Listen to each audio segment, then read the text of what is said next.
Let's talk to Austin Williams, director of the Future Cities project, because a story came out just late yesterday saying 1 in 5 academics on both sides of the political spectrum do not feel free to teach controversial topics. According to a survey, England's higher education watchdog has issued guidance on how institutions can protect freedom of speech. But depending on who and which side of the argument you're on, freedom of speech is a many splendid thing, or it's a dangerous thing. Austin, a very good morning to you. Oh, Mike. Yeah, very well indeed. This kind of feeds into a sense that the world has gone a bit mad, hasn't it? I mean, you've got people in government who don't seem to know what free speech means. You've got people basically in higher education, places of learning, where the definition of free speech seems to have changed as well. Yeah, I mean, obviously part of the problem is that this idea of free speech and this what we might call a victory, where now free speech is now meant to be permissible after August the 1st. Yeah. In July, it's still dubious, but in August we now have free speech.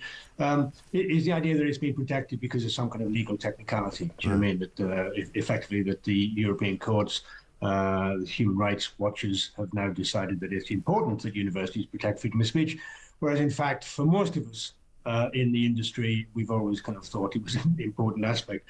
But I mean, the way it works, I think what you're saying there is that it's actually a cultural problem. Yeah. It's not like as if you can just wish this into existence, because it's been around for so long that there are activists now as researchers, there are activists as lecturers who are promoting a certain kind of political position, and therefore to really can roll back on that will be a bit more difficult than maybe we understand or we expect.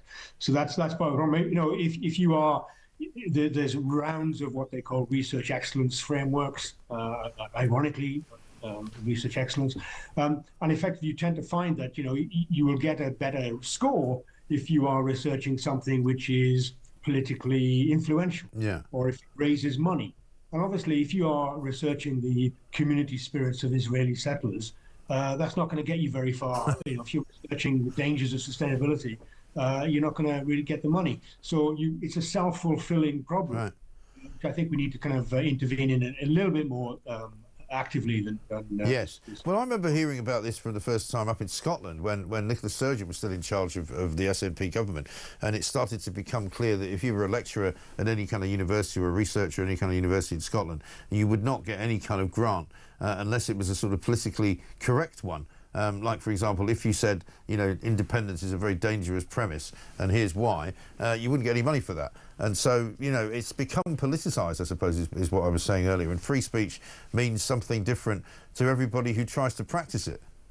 Yeah, also, you know, you can see the useful attempt in some respects by Doge, Elon Musk, etc. in America when they were basically trying to rebalance things. But obviously, then you ended up finding that you know, Trump decides that Harvard is going to be denied all of its money if it carries on saying certain things. So I mean, free speech means free speech. So lots of positions that I don't agree with, I'm more than happy to kind of hear them argued out, as long as it is a genuinely free and frank argument. The problem now is that we seem to have a one-sided allowance on debate. But I mean, I think this might actually start to compensate a little bit for that. There might be a bit more open conversation.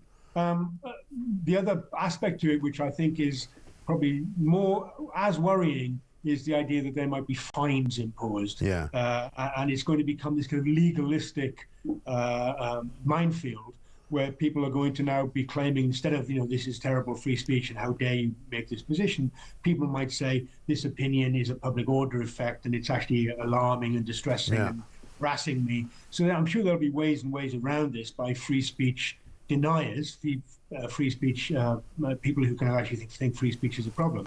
But you know, we have to be open to that. We have to be, you know, a bit more robust. And you know, lecturers, let's be frank, lecturers have a reasonably luxury life compared to steel workers or whatever it might be. So it's not as if we're kind of really being harangued left, right, and centre. But we need to be a little bit more robust in our interpretation of this and our influence on it, and actually start to challenge it a bit more rather than going quietly. Yeah, sure. But also you've got the problem of sort of the harassment that you mentioned there, you know, particularly when it comes to the Palestine-Israel conversation, you know, and you know, you've got universities that wanted to crack down on overly, shall we say, enthusiastic demonstrators who want to try and stop people from entering buildings, or want to try and stop people from organising events, or want to try and stop people from speaking their particular, point of view. And I suppose once you have that kind of problem, once it becomes threatening in a sense that it's more physically threatening than it would be just mentally threatening, somebody has to do something about that. You can't allow those people to win, and you can't allow people who want to cancel projects to win just because they don't agree with you. No, obviously the protesters that shout down lectures or stop people going into buildings, they are denying free speech, not free speech advocates. Obviously, they think that they have a right and freedom to do this, and in some ways, the freedom to protest is a very finely balanced thing, isn't it? But ultimately, I do think that like I said, there were videos on YouTube just last week of professors, giving a lecture, and somebody stands up in the back of the class and starts shouting "Free Palestine." And instead of saying, "Sod off, get out," they stop in silence and respect and allow them to ridicule the entire process and stop the class. I mean, like I say, lecturers have to stop this. They have to be in a right position to advocate for their own freedom of speech, the rights of the other classmates who maybe don't go along with it, and actually be a little bit more robust. And I think this kind of policy may give people at least a little bit more of an inclination and a bit more backup to be able to do that. Yeah, I think you're right. Good to speak to you, Austin. Thanks very much indeed. Austin Williams, the Director of the Future Cities Project.